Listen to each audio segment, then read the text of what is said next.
بسم اللہ الرحمن الرحیم۔ معزز سامعین عزیز شام، ایک بات سماعت فرمائیں کہ اللہ تعالی نے بندے کے سینے میں دو دل نہیں رکھے کہ ایک دل میں اس کا خوف ہو اور دوسرے دل میں مخلوق کا خوف ہو۔ دل ایک ہی ہے اور اس میں ایک وقت میں ایک ہی خوف جا گزین ہو سکتا ہے۔ جیسے ایک میان میں دو تلواریں نہیں آ سکتی، ایسے ہی ایک دل میں دو حقیقی خوف نہیں ہو سکتے۔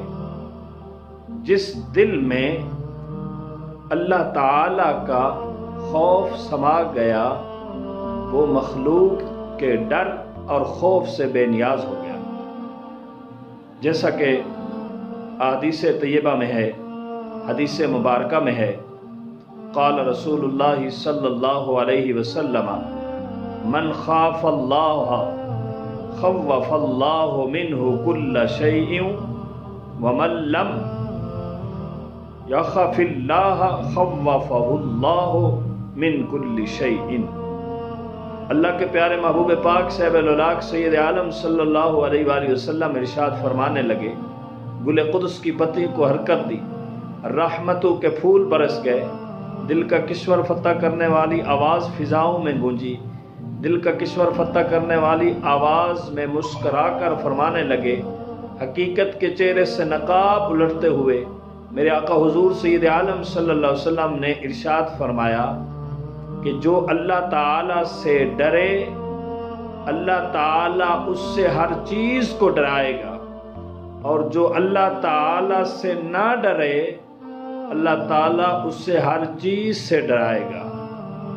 معزز سامعین عزیز احتشام، یہ الفاظ دوبارہ سماعت فرمائیں حضور علیہ السلام کے فرمان مطابق کے، حضور علیہ السلام کے حدیث پاک کے، کہ جو اللہ تعالیٰ سے ڈرے اللہ تعالیٰ اس سے ہر چیز کو ڈرائے گا، اور جو اللہ تعالیٰ سے نہ ڈرے اللہ تعالیٰ اس سے ہر چیز سے ڈرائے گا۔ اللہ اکبر کبیرہ، اللہ اکبر کبیرہ۔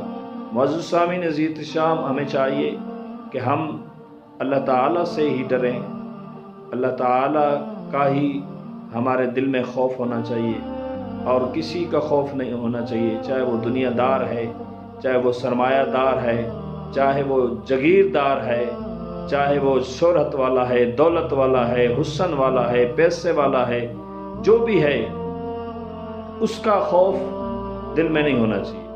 خوف صرف اور صرف اللہ کا ہونا چاہیے۔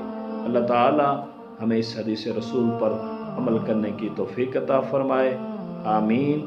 وآخر دعوانا ان الحمد للہ